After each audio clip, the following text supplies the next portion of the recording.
Gas chamber बनी राजधानी दिल्ली। 531 पर पहुंचा दिल्ली का air quality index. Red zone में दर्ज किया गया प्रदूषण का स्तर। दीपावली पर दिल्ली एनसीआर की हवा खतरनाक स्तर पर पहुंच गई। 38 निगरानी स्टेशंस में से 34 में सोमवार की सुबह इस प्रदूषण का स्तर रेड जोन में दर्ज किया गया। दिल्ली में दीपावली पर वायु प्रदूषण इतना खतरनाक हो गया कि लोगों को सांस लेने में दिक्कत होने लगी और कुछ लोगों ने आंखों में जलन की शिकायत भी की। आज सुबह दिल्ली में स्मॉग की एक मोटी चादर बिछी नजर आई और वायु गुणवत्ता सूचकांक गंभीर की श्रेणी में आ गया। दिवाली के मौके पर दिल्ली की हवा जहर की तरह खतरनाक हो गई। राजधानी दिल्ली गैस चैम्बर बन चुका है। केंद्रीय प्रदूषण नियंत्रण बोर्ड सीपीसीबी के मुताबिक दीपावली पर दिल्ली में वायु गुणवत्ता सूचकांक बहुत खराब और गंभीर की श्रेणी में पहुंच गया। शहर के 38 में से 34 स्टेशंस में ये लाल में दर्ज किया गया। मौजूदा वक्त में पूरी दिल्ली का एयर क्वालिटी इंडेक्स 531 है, जो कि गंभीर स्थितियों में होता है। प्रदूषण का ये स्तर कई स्वास्थ्य समस्याओं का कारण बन सकता है। दिल्ली के अलग अलग इलाकों में प्रदूषण का स्तर डरावना है। नरेला इलाके में एयर क्वालिटी इंडेक्स 551 तक पहुंच चुका है, जो सबसे ज्यादा दर्ज किया गया है।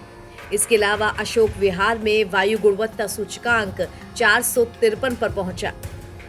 बात आनंद विहार की करें तो यहाँ का AQI 358 दर्ज किया गया।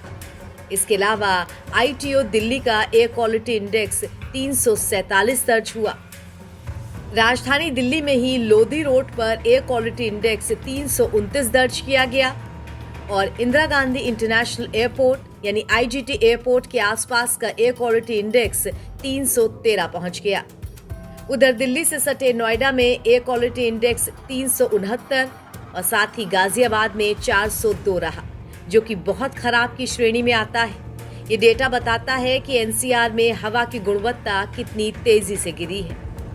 राजधानी दिल्ली में एयर क्वालिटी इंडेक्स का 531 तक पहुंचना सीधे तौर पर बताता है कि जहरीली हवा की चपेट में आ चुकी है राजधानी। 400 से ऊपर का एयर क्वालिटी इंडेक्स गंभीर श्रेणी का माना जाता है, जो स्वस्थ लोगों को भी प्रभावित कर सकता है। प्रदूषण की इस स्थिति में लोगों को बाहर निकलने से बचना चाहिए और मास्क का उपयोग करना चाहिए। स्वास्थ्य विशेषज्ञों ने बच्चों, बुजुर्गों और स्वास्थ्य संबंधी समस्याओं वाले लोगों के लिए विशेष सावधानी बरतने की सलाह भी दी है। दिल्ली और NCR में मौसम का माहौल भी पर्यावरण के लिए प्रतिकूल ही बना हुआ है। तेज हवाएं न चलने से स्मॉग की स्थिति जस की तस है, जिसके चलते आसपास के इलाकों में बिल्डिंग्स और बड़ी मीनारें नजर तक नहीं आ रही। सुबह के वक्त कई जगहों पर आंशिक रूप से बादल छाए रहने की यूं तो संभावना जताई गई है। दिल्ली में अधिकतम तापमान 31 से 33 डिग्री सेल्सियस और न्यूनतम तापमान 20 से 22 डिग्री सेल्सियस रहने की संभावना है। न्यूनतम तापमान सामान्य से 1 से 3 डिग्री सेल्सियस तक ज्यादा और अधिकतम तापमान सामान्य के करीब रहेगा और ये स्थितियां भी प्रदूषण को कम करने में सहायक नहीं हो पाएंगी। नवभारत टाइम्स की रिपोर्ट।